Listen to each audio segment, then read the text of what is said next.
Okay.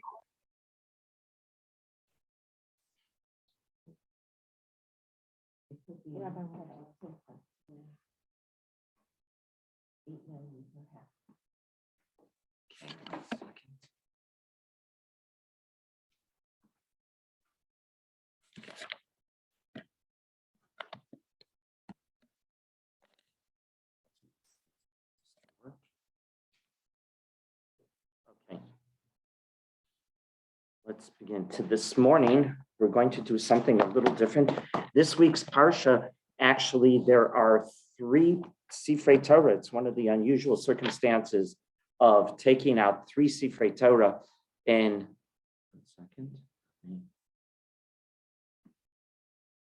okay. It's one of the unusual circumstances of taking out 3 Sifrei Torah on a Shabbos morning, but this week we do because you have the Parsha, right? Parsha Shavua that you have to read. And then you have Rosh Chodesh Nisan. So that will be 2nd Sefer Torah. And then you have Shabbos HaChodesh, the 4th of the Dalit Parshios before Pesach, right? So you have Parsha Shavua, Parsha Tazria. And then you have Rosh Chodesh Kriya. Tadr v'sheno tadr kodem. That is the principle. How do you decide which one comes first? So whatever comes more often gets precedent. So which one comes first? You're going to do Parsha Shavua. Which one comes second? You're going to do Shabbos Rosh Chodesh. Which one comes only one time a year? It's Shabbos HaChodesh. HaChodesh Hazeh Lochem Rosh Chodeshim. So we're going to do that for this Kriyas for this Parsha Shavua Shir, page 348. If you are using the Art Scroll Chumashim, Parshas Bo, Perek Yud Beis, it is Aleph through Chaf. That is the Kriya, that's the 3rd Kriya for Shabbos morning. Very famous Kriya from Parshas Bo. And Hashem said to Moshe and to Aaron in Eretz Mitzrayim, in the land of Egypt, and this is what he said. This is what he told them. Rosh Chodeshim. This month shall be for you, the beginning of all months. Rishon hu lachem l'chodshei hashana. It shall be for you the first of the months of the year. Tabru al kol hadas leimo. Ve'asol lachodesh zeh bikhu lahem isa lebeis avos isa laboyis. Speak to the entire assembly of Israel, saying, on the 10th of this month, which we say was really Shabbos Hagadol, okay? On the 10th of this month, they shall take for themselves each man a lamb or a kid for each father's house, a lamb or a kid for the household. Excuse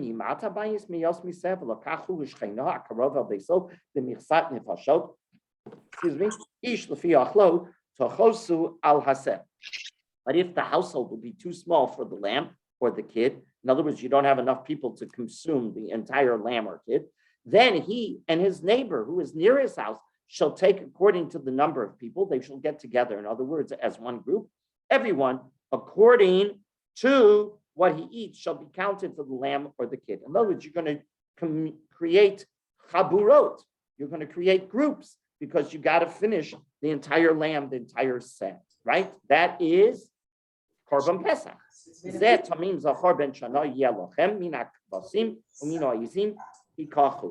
An unblemished lamb or a kid, a male within its first year shall it be for you. From the sheep or the goats shall you take it.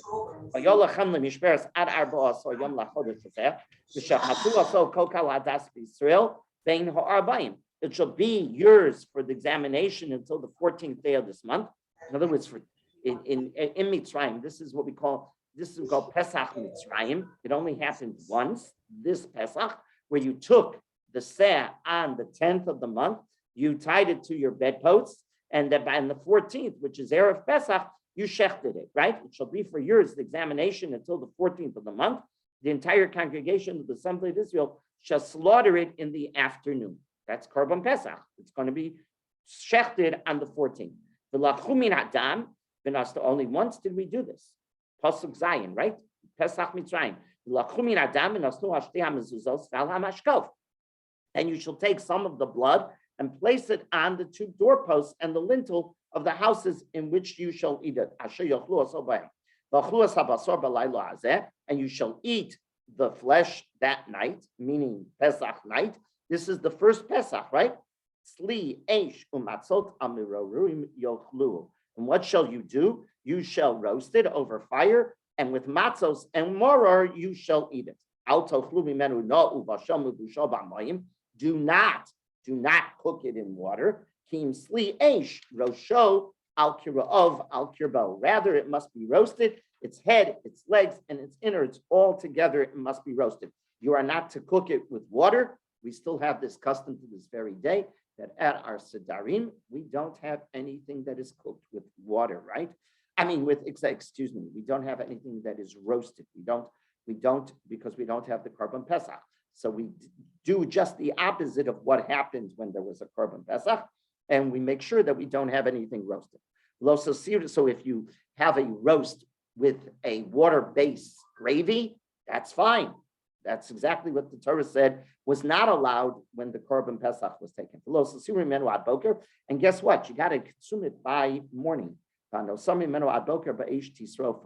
anything that is left in the morning, it shall be burnt.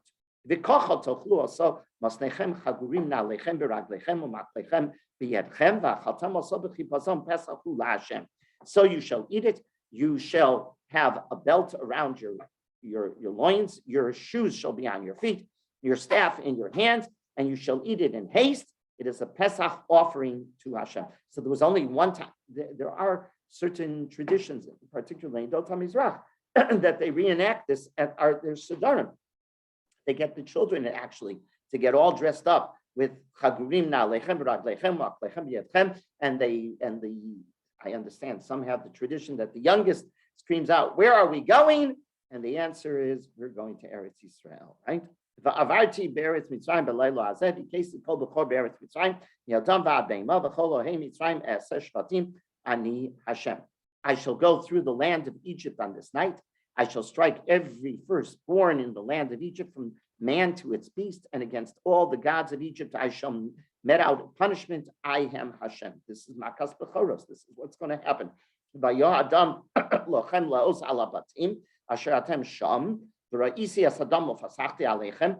going to have put a sign on your doors, right? It's the blood.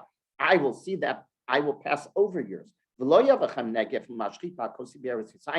on your homes, no plague shall come. None of the firstborn will die.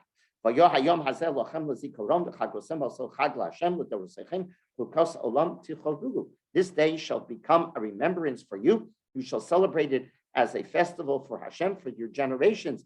As an eternal decree, you shall celebrate it. It's going to become Pesach, right? Shivat yamim matzot tochelu, ach bayom harishon tashbisu seor mibatechem, kichol ochel chametz v'nechsah nefeshayim Yisrael miyom harishon ad yom hashvi'i. So what's going to happen? It's going to become a 7-day festival. For 7-day period shall you eat matzot, but on the previous day you shall nullify the leaven from your homes. On Erev Pesach, that's exactly what we do, right? For anyone who eats leavened food, that soul shall be cut off. God forbid, if you eat chametz on Pesach, you have the punishment of kores. You shall be cut off from Klal Yisrael, from the first of the to the 7th day. This is the halacha of Pesach.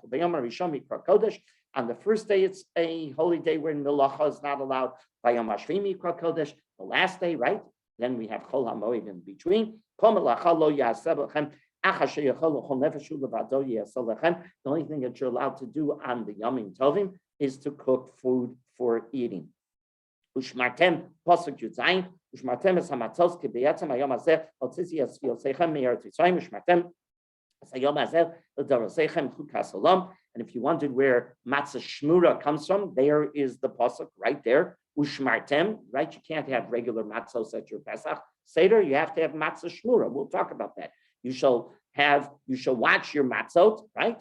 And that will be the sign for generations. Barishon barba so yom lachodesh berev tochlu matzos ad yom me'achod ve'esrim lachodesh ba'arev. Pasuk 18. In the first month, on the 14th day of the month, in the evening shall you eat matzot. That is Seder night, until the 21st day of the month in the evening. It's a 7-day holiday. Shiva yamim sar lo yimatzeh levatechem. and we're told during the 7 days you cannot find Sa'or in your house, meaning chametz is not allowed to be in your house. Once again, we're told that if God forbid you should eat chametz during the holiday, you experience kares. And finally, you shall not eat anything that is leavened. In all your dwellings, you shall only eat matzot. That is what we call the parsha of HaChodesh Hazeh Lochem. That is what we're going to do this morning. Let's analyze what all of this is all about. Rabbi Salah. Something maybe before we start, I think that they don't understand it. Forgive me, Rabbi. First of all, what does it mean when it starts Ach Bayom HaRishon? Good questions, but I'm dealing with Rabbi Soloveitchik's analysis. So let's deal with Rabbi Soloveitchik. I could give you a whole different kind of shir, but let's focus on what we're supposed to do. Okay? Okay. No problem. It's good questions. The Rav felt, as an opening observation I want to share with you, the Rav felt that every law, you had a lot of laws here that were thrown at you in those 20 psukim. Every law associated with Korban Pesach served one purpose. You had a slew of laws that we're going to go through. Each one, and that's what we're going to study, served one purpose, and that was a transformation of a people from slave to freedom. A slave man to a free man, a slave nation to a free nation. We therefore have to analyze each law and see how does it serve that purpose. How do we transform ourselves from slaves to free people via the laws of Korban Pesach? That is the question that hovers over this entire reading for Rabbi Soloveitchik. Study all of these laws and try to figure out how each law of Korban Pesach, each law and the first law of HaChodesh Hazeh Lochem actually is a transformative moment in Jewish life. Going from slaves, remember that's what we're doing. We're taking a nation that has been oppressed for 210 years, has been oppressed as a slave nation. You're taking them out of the concentration camps, if you will. Now transform them that they're going to build a new nation. We saw that in our own lives. We did. We saw it in our own lives. That's exactly what happened. The only difference was we didn't have HaKadosh Baruch Hu talking to us after the Holocaust, telling us, or these are the laws that you're going to do to transform you into a free nation. But that's exactly what happened. Okay, so we can really appreciate it. Okay, let's begin. What is the first halacha? HaKadosh Baruch Hu is talking to us through Moshe and Aaron. And he says, back on page 348, verse 2, HaChodesh Hazeh Lochem. Rosh Chodesh Hazeh Lochem. This is what? HaChodesh Hazeh Lochem. This month shall be for you. What's mean? This month shall be for you. What in the world does the Torah mean? This month shall be for you. We don't see that kind of wording in any mitzvah. This month shall be for you. Clearly, the Torah is teaching us that the human being has a role in setting the months. This month shall be for you. When we see that kind of language, it's a command to you. You, the nation, you, the people, you, the Jews, have an obligation to do what? Unlike Shabbos, you are to set the holidays. We do. How do we do that? By declaring when the new month is. Well, when the new month of Nisan is, 14 days later is Erev Pesach, 15 days later is Pesach. On the first month of Tishrei, when you declare the month is Tishrei, the first day is Rosh Hashanah, 10 days later is Yom Kippur, 15 days later is Sukkot. Who declares Shavuos? The same thing. All of the holidays are declared by you, unlike Shabbos. Who declares Shabbos? HaKadosh Baruch Hu, nature.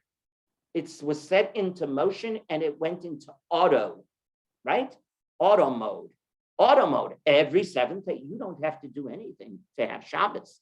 Yes, we're Mekadesh Shabbos. That's an act that's important for us to do. But if we didn't do Kiddush on Shabbos, would there be Shabbos? You better believe it. But if we didn't set the new month, HaChodesh Hazeh Lochem, if we, Bezdin, didn't declare that this is a new month, we wouldn't have Yom Tovim.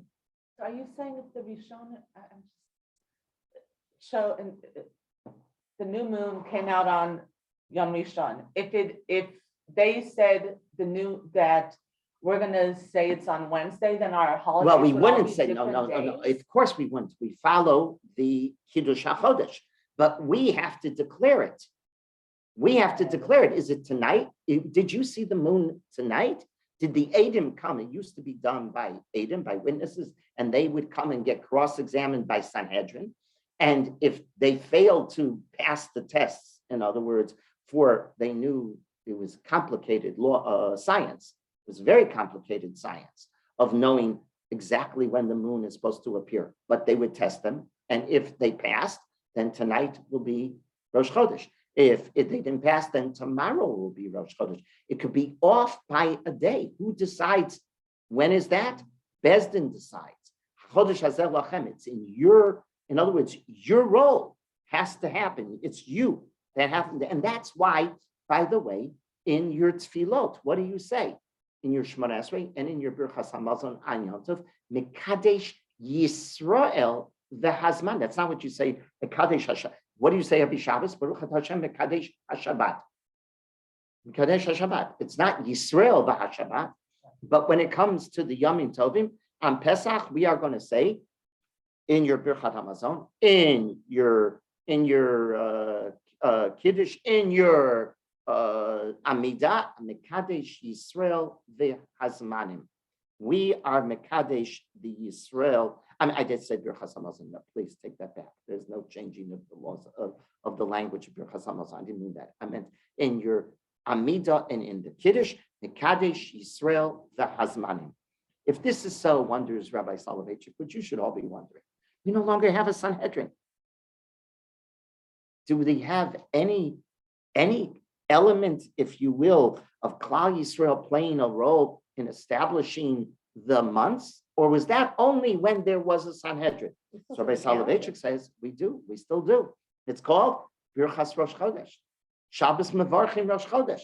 That is an reenactment of what Bet Din did. Exactly. When the Chazan stands up in Shul and he says, this is going to be, right? Rosh Chodesh, Nisan Yeh B'Yom, Shabbos Kodesh, which is this year, right? He did it last Shabbos. That was a reenactment of Bezdin. Who did Bezdin represent? You and me. He represented the collective called Klal Yisrael. Who does the Chazan represent? The collective called Klal Yisrael. That's correct. And what does he hold when he makes the declaration? Rabbi Soloveitchik points out a Sefer Torah. What makes us a unified community? The Sefer Torah. That's why you must wonder, where did that custom come from? Why does he have to hold? He must hold the Sefer Torah when he says, right? Rosh Chodesh, Nisan, Yeh B'Yom, whatever it is, this week it's Shabbos. When he makes that declaration, he must be holding the Sefer Torah. Why must he be holding the Sefer Torah? Because he's acting like Sanhedrin. And what makes us a community? The Sefer Torah. And who's our representative? The Shaliach Tzibur. That's the real name of the Chazan, is the Shatz. Shaliach Tzibur. He represents the representative of the collective. So when we do Rosh Chodesh, Shabbos Mevarchim Rosh Chodesh, you might not have realized it, but we are reenacting every month what would have happened if we would have had a Bet Din.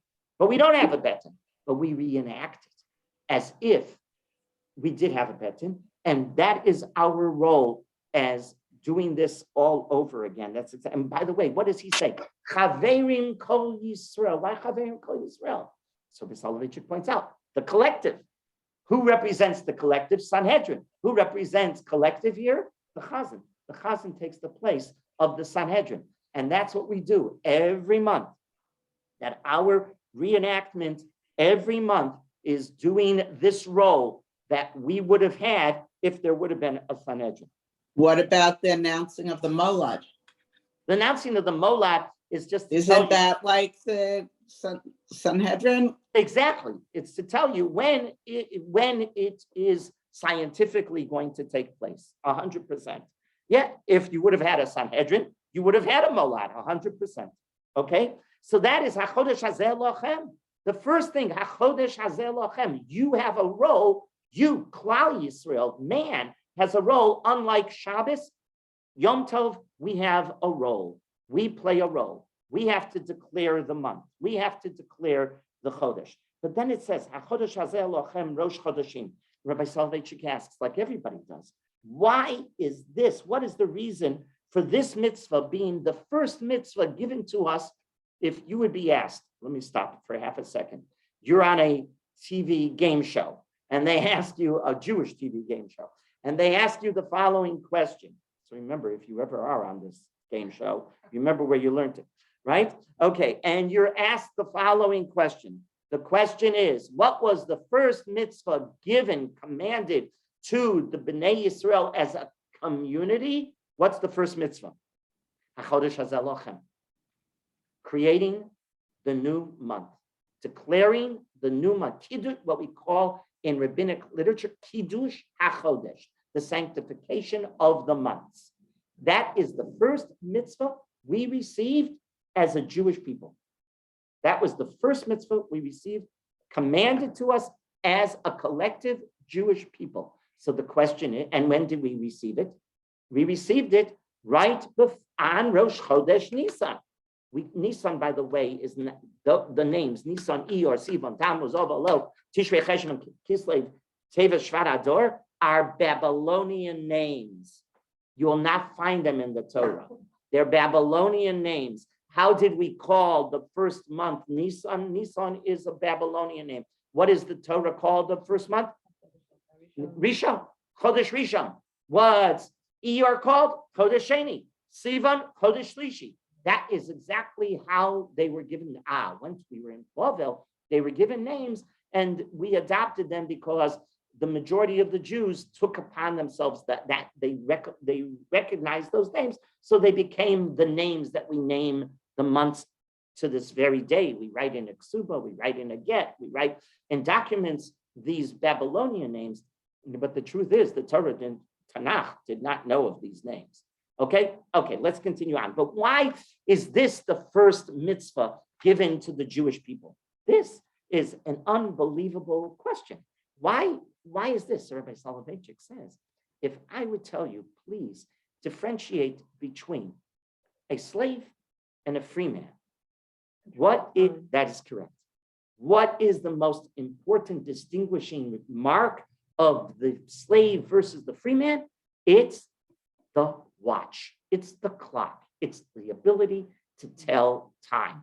Time sensitivity is the most important mark of a free man versus a slave. That is why, by the way, the halacha says, a slave, poter min mitzvahs aseh shehazman grama. A slave, a male slave, he is poter from mitzvahs aseh shehazman grama. Any positive commandment associated with time, because a slave lacks time appreciation. The slave's time is not his own. His time is his master's. No matter how hard he wants to be productive with the time that he has, he will personally not benefit anything that he invests in time. Because of this, the slave has only one possible response. He becomes insensitive to time. Time doesn't mean a thing to him. The normal sensitivity of passing of hours, of days, of weeks is something the slave cannot appreciate by definition. Life of the slave, Rabbi Soloveitchik points out, becomes dull, motionless. He lacks the excitement of the opportunity that time offers. The excitement of what will happen. We all have that. Wow, Pesach is coming. What is that? We all in the back of our mind, what does that mean to us? We're looking forward to it. That experience, because that's in the future. That's time. We're time sensitive. We know what we got to do until we get there, how we get there, how we're going to spend the time, right?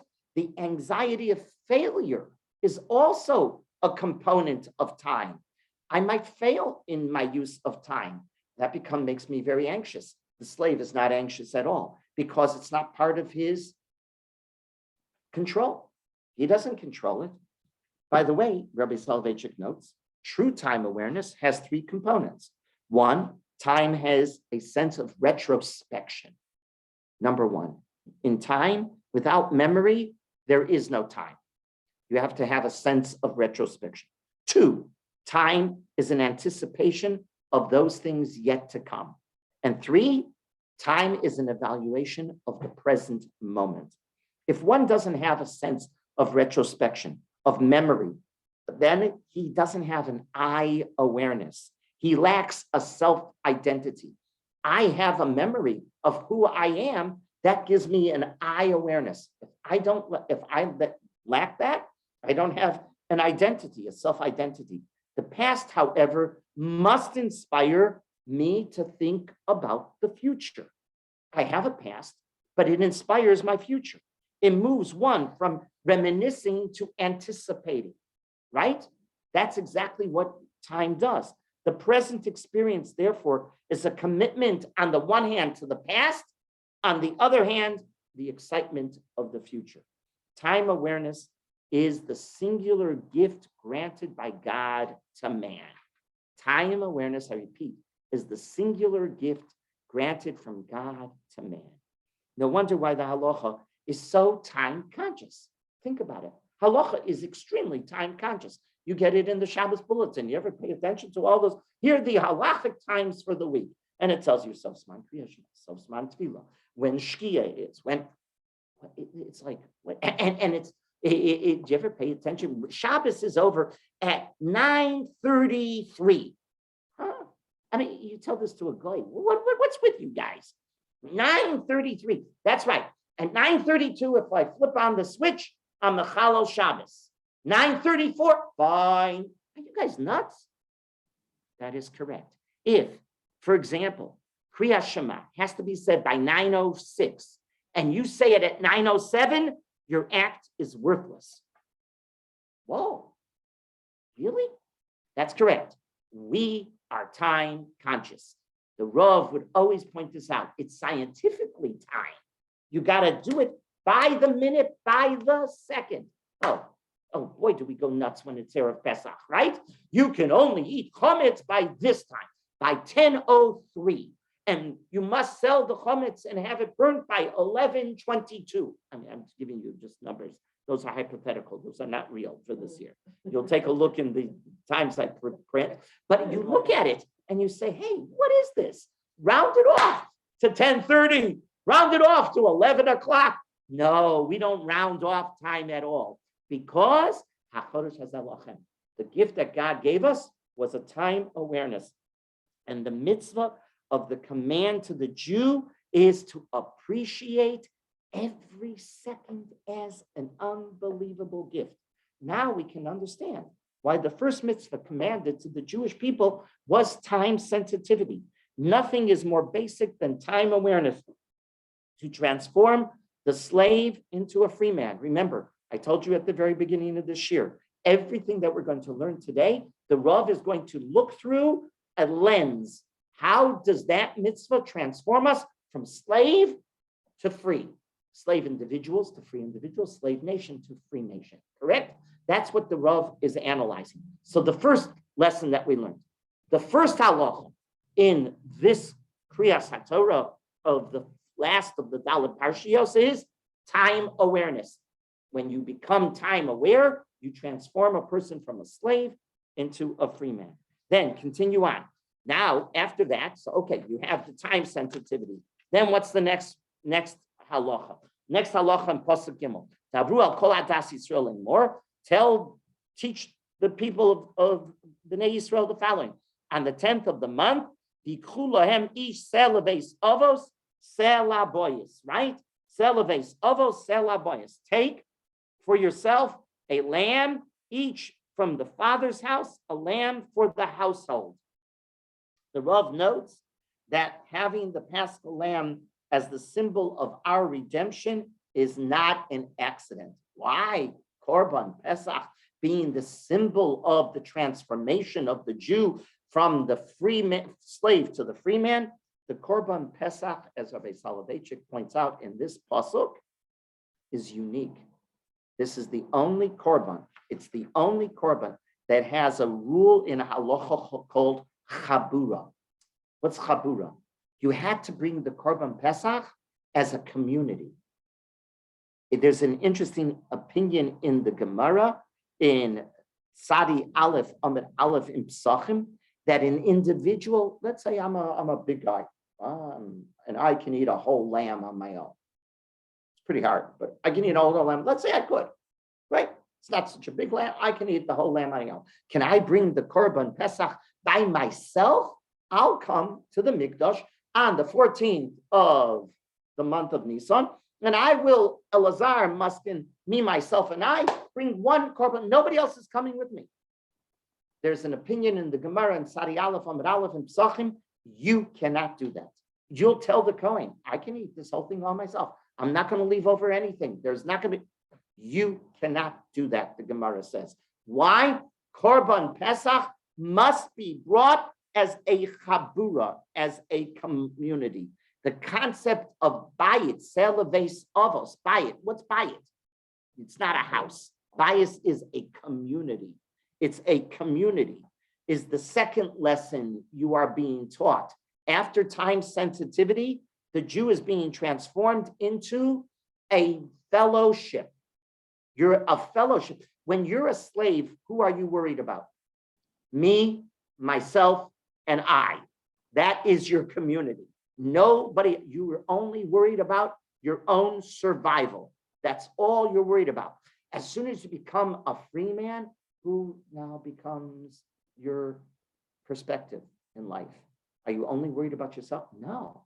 That's why, number two, Korban Pesach becomes crucial in the transformation of the people from individuals, of slaves, to free people. Continue on, the Rav goes on. And he says, the Pasuk Dalet,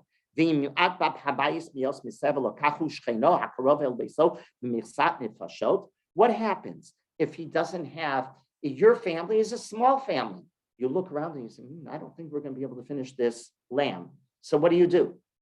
You knock on your neighbor's door and you say, join with us. You're going to become, of course, this is all done lahalacha, by the way, before you bring the korban.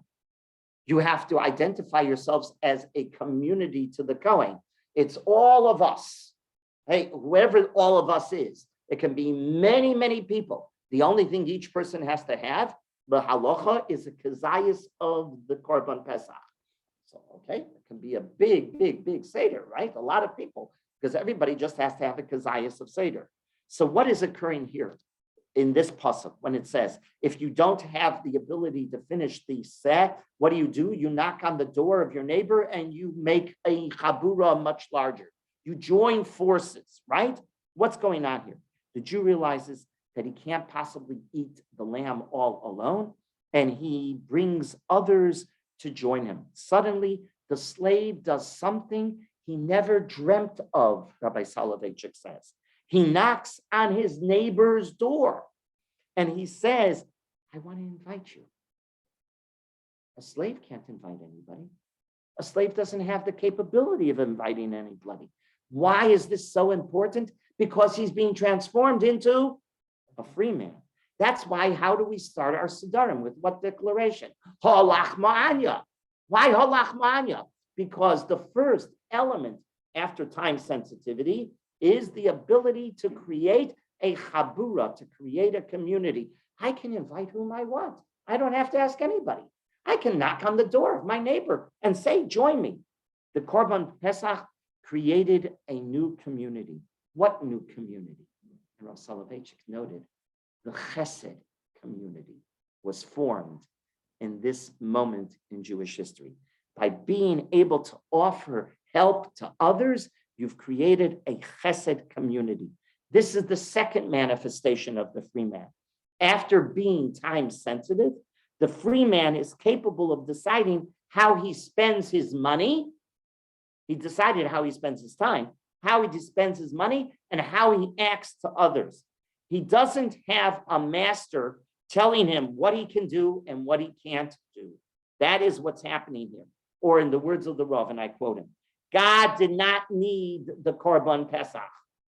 God doesn't need our Paschal lambs. He has no interest in our sacrifices.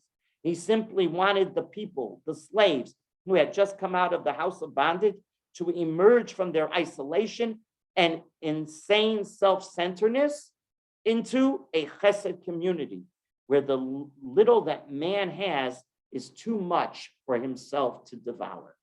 He wants to share his largest with everyone. When you're capable of doing that, that's what the Korban Pesach did. It created the Chesed community, which transforms the slave into the free man. So lesson number 2, right? Lesson number 1 was time awareness. Lesson number 2, transformation of the selfish to the Chesed individual, right? Jump down to Pasuk Yud. Another halacha that we're told. Mimenu ad boker. What? Mimenu ad boker. And you can't leave anything to the next day. When one pays close attention to how Korban Pesach is presented, one must be overwhelmed, as we've said when we started this, about how many laws are associated with this Korban. From having to eat the Korban in a group, that was halacha 1. 2, roasting it by fire and not cooking it in water. 3, to the very specific time allowed to which it must be eaten. It must be eaten by morning, right? Nothing can be left over. Number 4, anything left over must be burnt. Number 5, to not break any bones while you're eating. Number 6, all of these laws are very important to the Korban Pesach. Why so many laws associated with the Korban Pesach? That's what Rabbi Salvage, so many. If you're reading these psukim, you wonder, why did Korban Pesach require so many laws? And the Rav explained that the most amazing feature of Yetzias Mitzrayim, of Exodus, was not the wonders that occurred of the Magefot and all of the miracles of changing nature on our behalf. That's not what was the most amazing moment. You know what was the most amazing moment, Rabbi Soloveitchik says? It was the transformation of a nation of slaves into a community of free men. How does it demonstrate itself? How does it manifest itself? By observing all the laws without any taskmaster standing over you and threatening you to observe them. In other words, all of these laws were observed voluntarily. Oh, that's the third component of transforming a people from a slave to a free man. It's voluntary acts. A slave doesn't do anything voluntarily. We'll talk about that. What does that mean? But that's not a threat that anybody can. That's not a threat that anybody can institute upon you. No human being can say, "Okay, I'm going to do courage to you." That's a divine threat, if you will. That's existential, right? Okay, but as a human being, the greatest wonder of Yetzias Mitzrayim is not the wonders of nature. There's a greater moment if you think about it, and that is the transformation of a people that were slaves into free men. Let me put it to you in modern terms. It's taking the survivors of the camps and transforming these people into the army that defeated the enemies that tried not to allow us to have the state of Israel. And how many years did it happen? From 45 to 48. It was transforming people who were turned. If you were in the camps, if you were in any of those concentration camps, you were the ultimate slave. You did not have time. You did not have the ability to worry about anybody else. You only worried about yourself. Survival was what was the most important thing, right? All of these components. So if you think about it, the same thing happened in Mitzrayim. The greatest wonder was taking these people that were for 210 years oppressed as slaves and transforming them into people that were willing to follow a divine command voluntarily. The word voluntary is the next element in transforming the person from a slave into a free man. The Gemara says in Gittin, Yud Gimel Amud Aleph, 13a, and in Ksubas, Yud Aleph Amud Aleph, it says, the slave prefers the desolate life. He's not, what does this mean? It means that because he is always worried that he will be punished by his master, he tries to take whatever he can. At the moment that this is the Gemara is saying, the slave is interesting. He's not, he doesn't know if there's going to be a tomorrow. He sees something right now, he wants to grab it. He wants to grab it because he doesn't think there's going to be a tomorrow. There are no boundaries for the slave. The slave doesn't have a concept of this is mine, this is yours. This is everything is hefker in the eyes of the slave. There is no fear but the taskmaster stopping him from what he wants to do. The Bnei Yisrael overcame the slave mentality and they obeyed the laws of Pesach. What are the mitzvos? How would you define a mitzvah? A mitzvah is by definition setting times and barriers, and this is permitted, this is forbidden.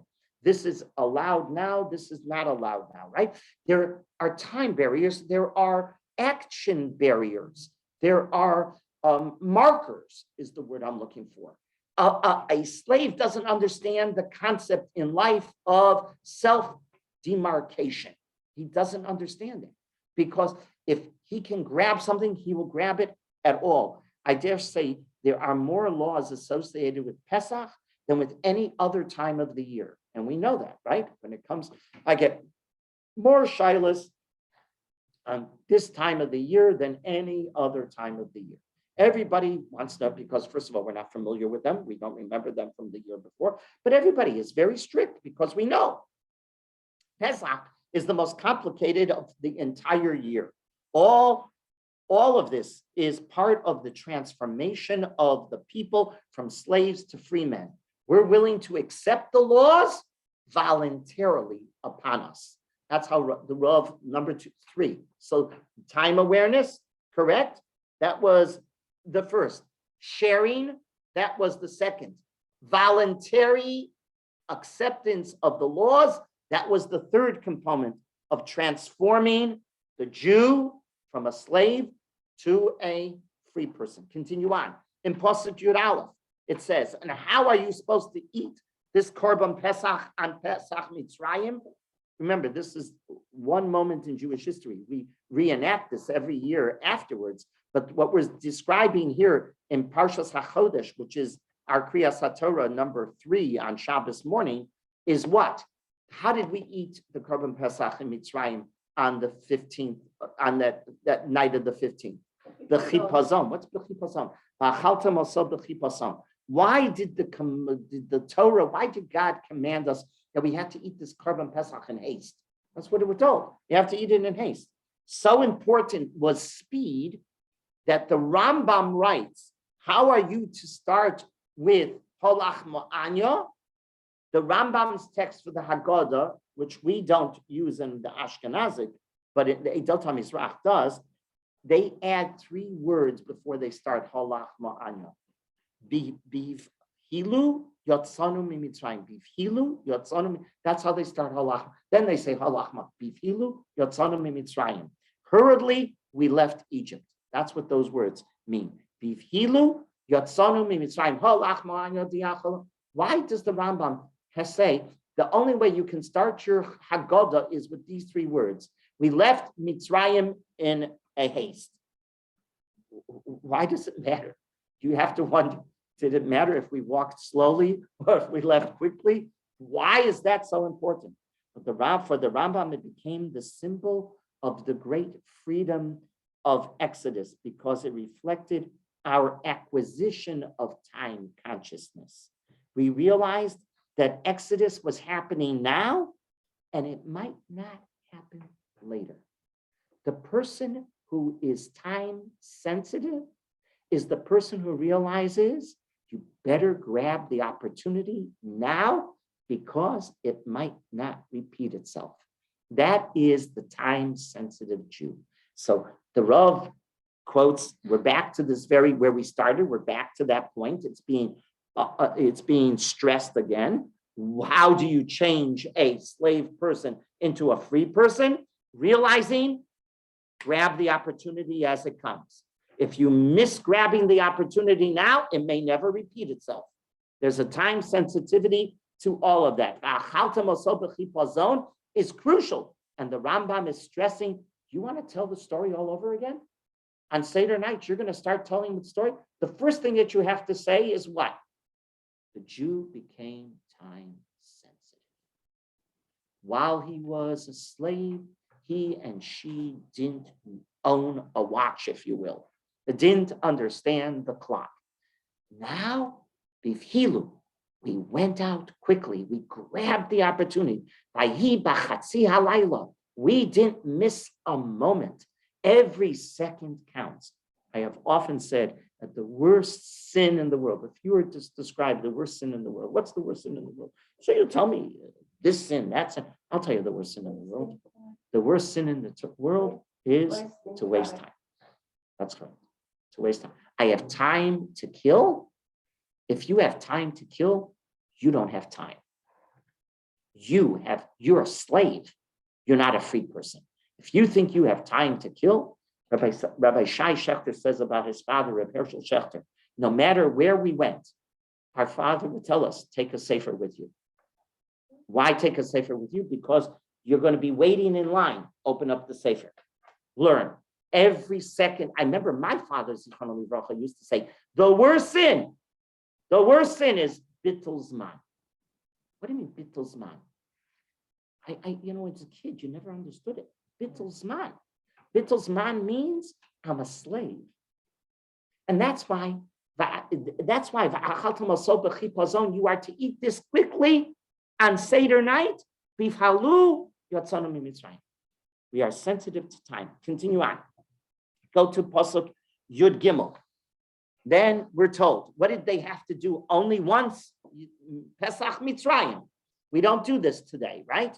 V'haya, what did they do with the blood? V'haya hadam lachem laos al habatim asher atem sham v'ra'isi es hadam ufasachti aleichem v'lo yevachem negev l'mashchis ba'kos b'yeretz. What did they do with the korban Pesach, the blood?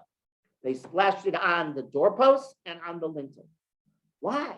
What did our sprinkling of the blood on our doorposts demonstrate on the night of Yetzias Mitzrayim that made us worthy of becoming free?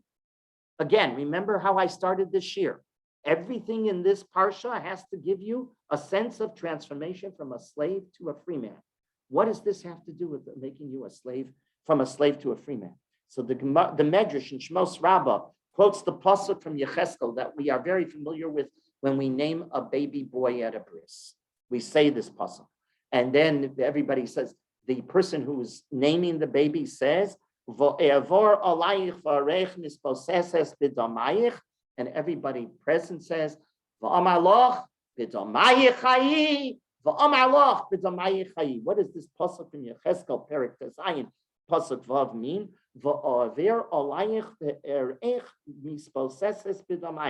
I passed by you, I passed by you, and I saw you wallowing in your blood. What is this? And I passed by you and I saw wallowing. The pasuk in Yecheskel says, I passed by you and I saw you wallowing in your blood. What does that mean? So the Medrash says, I saw that you did Korban Pesach. You were commanded and you fulfilled Korban Pesach. And I saw v'amar Allah b'damayich hayi b'damay tu b'damayich. What's the other blood? The bris milah. Because the halacha says, if the man is not circumcised, can he bring a Korban Pesach? No. An Orel may not bring a Korban Pesach. A Korban Pesach must be done by a man who has gone through Korban Milah. The Rav explained that a slave wants to avoid all physical pain at all costs. It's true. A slave, I don't want to be beaten by the baton of my taskmaster. He suffers enough from his taskmaster. He doesn't want to endure any further pain. He doesn't want to increase anything because he knows the pain will not benefit him one iota. In other words, by definition, the slave is a coward. That's another definition of a slave. A slave is a coward. He has no appreciation of self-sacrifice because self-sacrifice won't benefit him at all. He doesn't fight for an ideal, a slave, because there is no ideal. He can't fight. It is for this reason that Chazal said a slave is not worthy of being an aid. A slave may not be a witness in Beis Din. Why? Because often he will change the truth to protect himself. If today I have to tell a fib, I'll tell a fib, right? Russia is a country built on a bunch of slaves. It was just on the radio now as I was coming here. There was an analysis by a professor of Russian society that the whole Russian society is built on the generals tell Putin what he wants to hear, because if they tell him the truth, he's not going to like it. If he doesn't like it, their heads roll. So they're slaves because they can't tell the truth. Oh, that's the next element, telling the truth, being a hero, being willing to not be a coward. Oh, so now we understand. With this background, we can now appreciate what happened at the moment of Yetzias Mitzrayim. Moshe instructed us on the night of Yetzias Mitzrayim to undergo physical pain. We had to undergo physical pain. The men all had to be circumcised. If you take a look in Pasuk Memches, you will see they all had to be circumcised. On top of that, they had to kill what? They had to slaughter what? The best of their. Not the best of, the God, the deity of the Egyptians, of their taskmasters, right? The lamb was the deity of the Egyptians.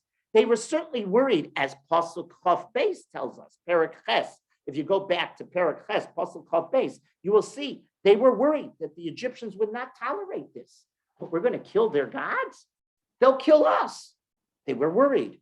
What did Moshe demand of us through Hashem on the night of Exodus?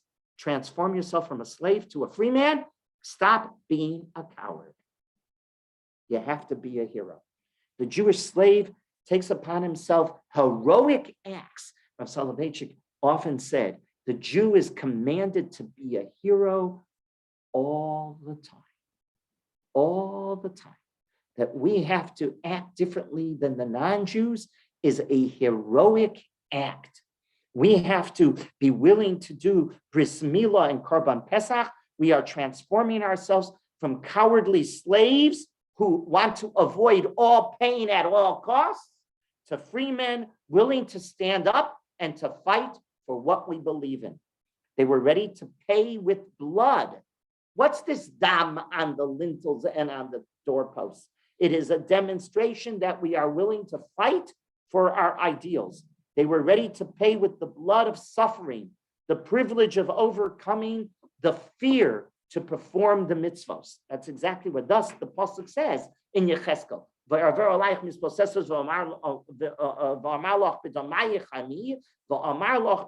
end that pasuk by saying, and I said unto you, in your blood live. And I said unto you, in your blood live. Oh, that's what Yecheskel is referring to according to the Medrash. Judaism, Rabbi Soloveitchik explained, insists that one of the foundations of Jewish faith is courage and heroism. We demand it. Courage and heroism. What is the ultimate act that a Jew can perform? We call it Kiddush Hashem. What's Kiddush Hashem? The courage versus cowardliness. The courage to sanctify God's name in the highest idea is the highest ideal. On the night of Yetzias Mitzrayim, on the night of Exodus, what happened was the birth of a people that were willing to transform themselves from cowards into heroic people, into heroic community. When we sprinkled the dam on our doorposts, we demonstrated our willingness to conquer our fear against suffering in the name of God. And we achieved that status, what we call in Hebrew, Gevura. What's Gevura? Gevura is the ultimate transformation from cowardliness to heroism. Continue on just a few more psukim. And then the pasuk says in pasuk tes vav, Shivat yamim matzot tochelu ach bayom harishon tashbis zor mibatechem ki kol ochel chametz v'nichresa hanefesh hayim miyisrael miyom harishon ad yom hashvi Kol ochel chametz, anybody who eats chametz will be excised from the Jewish people. What is it about matzah that becomes so essential to the Jewish experience that the Jew who eats chametz on Pesach is cut off from the nation of Israel? What is it? You eat chametz on Pesach, you're cut off. That's it. You're excised. You're finished. It's kares means you have no identity with the future of the Jewish people. You're out. It's a zero-sum game. You eat chametz, you're out. What's going on? What is it about chametz? What is it about Pesach? Rabbi Soloveitch explained that leavened bread, chametz, represents a finished product. A good piece of bread, it's a finished product. It was given the time to rise. It looks beautifully. It is fully grown. If man thinks that he is fully grown, then there is no room in his life for God. He's too proud to have an experience that will allow him to have a fellowship with Hashem. Matzah, however, is the symbol of what? Of anything but that which rose. It's childlike. How is it childlike? It's still yet to grow, right? It longs to become the big piece. If you take the matzah here and the loaf here and you put it like one next to the other, the matzah is, I want to be this big piece of bread eventually, right? It is the image of man growing. That's what matzah is. Man growing, man transforming. The story of Pesach is the transformation and the growth of our people from slave to free. It is the story of the unfinished matzah, not fully baked, right? The unfinished matzah. Chametz is the fully baked. Continue on, just a few more psukim. And then we're told, Pasuk Yudzayin, Shmartem es hamatzos, and you shall watch the matzos. So you know that matzah shmura, it's not the regular matzos that you buy. I saw, by the way, on a YouTube last night, somebody sent me, it was a news clip. I don't remember which station it was, but they did. You know, there's only one matzah factory now in America. There's only one matzah factory left in America. Really? Stripes. And they moved to the Muncie area. And they used to be on the Lower East Side in an old factory. They have the most modern, it was fascinating. My Rechama and I watched it. It was fascinating how the matzahs are being made, you know, with the fact that's the only one left in America. All of them, take a look at your matzahs. The matzahs mostly that you're buying in the store are coming with OU, but they're coming from Eretz Yisrael. Matzahs Yehuda, matzahs Yerushalayim, matzahs, they're all coming from Eretz Yisrael. Stripes is the only one left in America. It's just fascinating just on its own right. But if I buy a regular box of matzahs Yehuda, matzahs Stripes, whatever, and I put them on my table for Pesach, but hey, I need shmura matzah. What's this? Ushmartem es hamatzos. Matzah to be classified as halachic matzah can be used only if you have a shmira, a supervision. Now, there's a machlokas. What is this? When does this shmura have to take place? The Gemara states in the name of Rava that he was of the opinion that it must be watched. It must be watched from the moment that that the wheat is washed with water before it is ground. Before it is ground, it's washed with water. From that moment on, according to Rava, it must be watched that it will not rise, that it will not become chametz. Other Amoraim argue that the matzah shmira takes place at the moment of kneading. When you start kneading, you must make sure that the matzah doesn't become chametz, because once it starts kneading, if you leave it alone, it's without a question going to become chametz. In either case, what we are being taught is that matzah is not merely wheat or dough that did not rise. What's matzah? Matzah is simply not chametz. That's not matzah. Matzah is simply not chametz. Rather, matzah is defined as a grain entity which has undergone a shmira. How would you define shmira? A process. The important word here is process. A process to prevent chametz. It's not just it didn't rise. It went through a process. Oh, in other words, shmira represents the process from slavery to free. It doesn't happen with the blink of eye. You can see there are so many elements to this. That's what this whole parsha of Hachodesh Hazel Lachem is all about, the transformation of the human being. Transformation doesn't happen with the blink of an eye. Last night in my Gemara shir, I quoted a Chassam Sofer that quotes in the name of his Rebbe the Haflah. The Gemara says it's giving advice. Yosef is giving advice to his brothers. Al tirkezu baderach. Remember that pasuk when Yosef was sending his brothers back to tell Yaakov that Yosef is alive, Ivahu Moshel Be'eretz Mitzrayim, and he is a leader in the hierarchy of the government of Egypt. He tells them, Al tirgezu baderach, don't get agitated on the road. So the Gemara that we're learning in Tanis, that's what I'm teaching to the Gemara shir in Tanis, Daf Yud wants to know, what did he mean? Al tirgezu, don't get agitated on the road. The Gemara says he gives them a number of other pieces of advice too. You know, one of the pieces of advice is don't walk with big steps. Don't run. Psia gasa, it's called. Don't run with big steps, because if you run with big steps, you lose a 1/500th of your eyesight. That's what the Gemara says. Now, what does the Gemara mean? Does the Gemara mean physically you learn? So the Chassam Sofer quotes in the name of his Rebbe the Haflah. Haflah, this is Frankfurt, 18th century. Haflah was one of the greatest Gedolim of the early 18th century, end of the 17th, early 18th century. Haflah says the following: if you think you can take a big step in spiritual growth, you will fail. I'll reword this. If you think you can climb the ladder of spirituality by jumping rungs,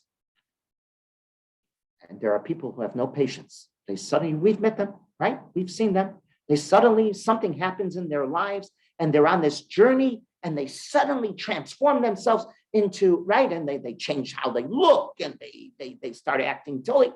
He says, if it's a psia gasa, what's a psia gasa? I jump the ladder. I don't take it step by step.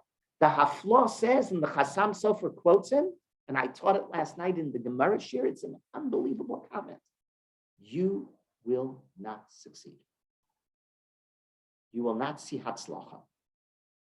What is the pshat? Shmira. What shmira mean?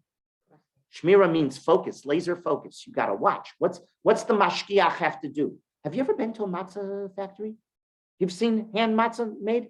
I saw it only once in my lifetime.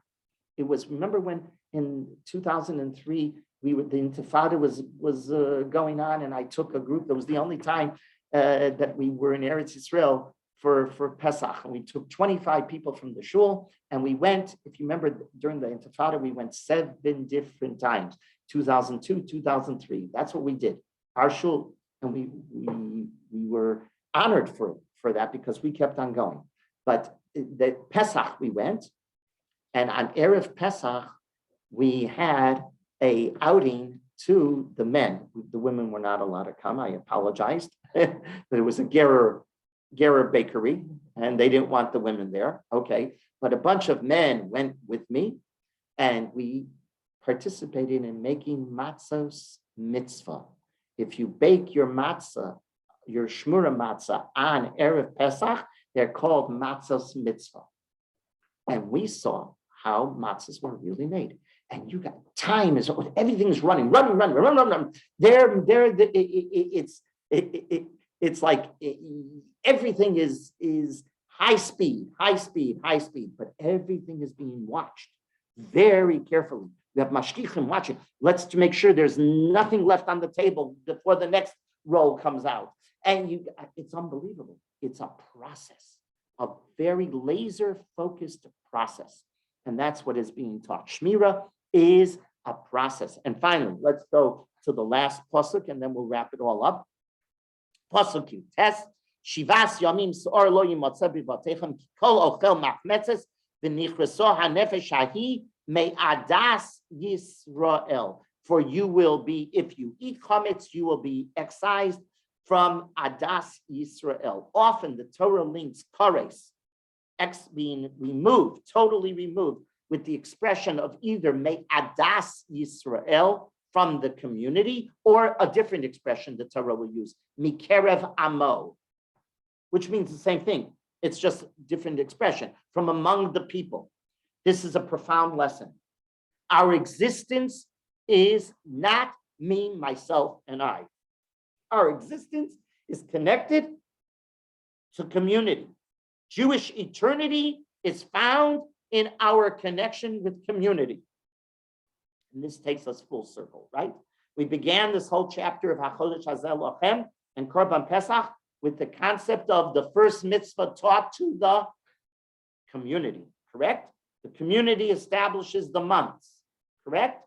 It was Klal Yisrael. It's the Shaliach Tzibur, Bizman Hazeh, and Mevorchim Rosh Chodesh represents the community. He holds the Sefer Torah by representing the community. He doesn't stand there as an individual. He stands there as a Shaliach Tzibur. Pesach is indeed not only the transformation of the individual from slave to free man, it's the community, from a community of slaves to a community of free people. So what did we learn? So Raisalovich, I think this is just a brilliant insight. So that's like superfluous to say that when you're talking about the Rav, but he looks at this whole parsha of HaChodesh Hazeh Lochem, which we're going to read. Again, this is the third sefer, Achron Chaviv on Shabbos morning. We're taking 3 Sifrei Torah out. It's the very unusual circumstance that we do that. We can do that just a few times a year. We do that on Simchas Torah. We do that if Shabbos Chanukah falls out on Rosh Chodesh, then we'll do that. We do that if Shabbos Rosh Chodesh Adar falls out on Shabbos. If Rosh Chodesh Adar falls out on Shabbos, you could have that because you would have Shabbos Shkolim, Parsha, Shabbos Rosh Chodesh, and Shabbos Shkolim, or this.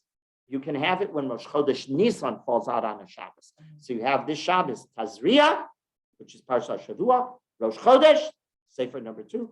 The third is the last of the 4 Parshiyot called HaChodesh Hazeh Lochem.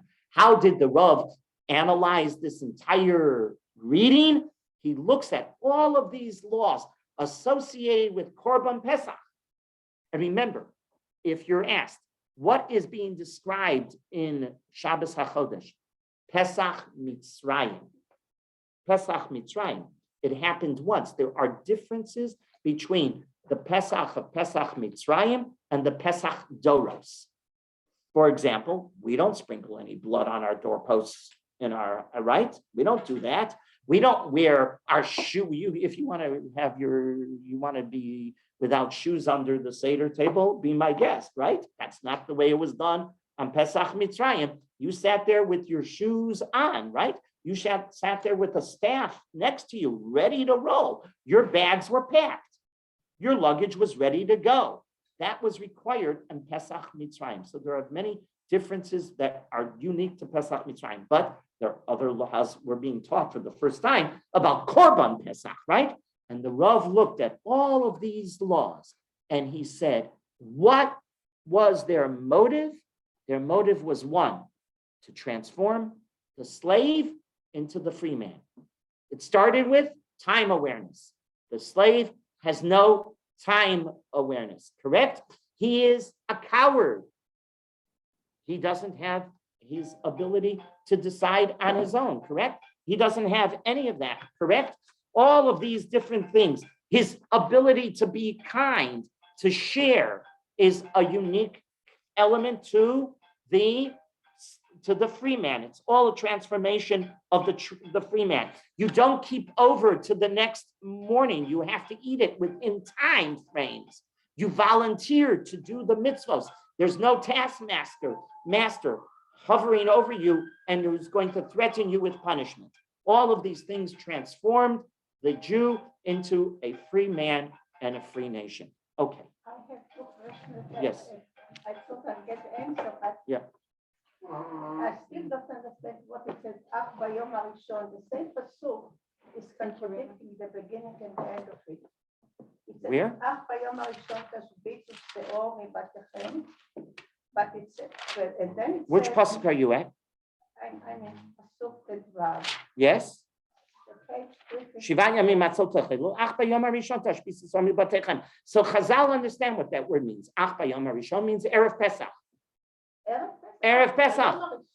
Ach bayom harishon. If ach is ach v'rak, ach v'rak, it's already Yud Daled. Not you don't have to wait till Tesvav. It's already on Erev Pesach, which is true. When does Chometz become Asur? Chometz becomes Asur already b'chatzos hayom.